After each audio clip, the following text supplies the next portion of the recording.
Ito naman ang resulta ng mga ikinasang anti-illegal drug operations sa iba't ibang bahagi ng bansa sa loob ng 3 araw.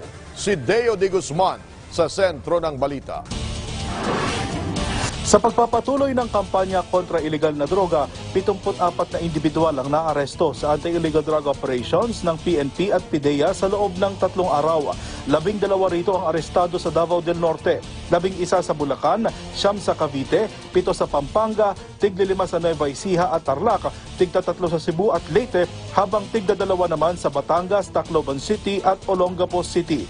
May mga nahuli rin sa Caloocan City, Malabon City, Aurora, Puerto Princesa City, Oriental Mindoro, Occidental Mindoro, Sorsogon, Negros Oriental, Samar, Zamboanga del Norte, Cagayan de Oro, Davao City at Agusan del Norte.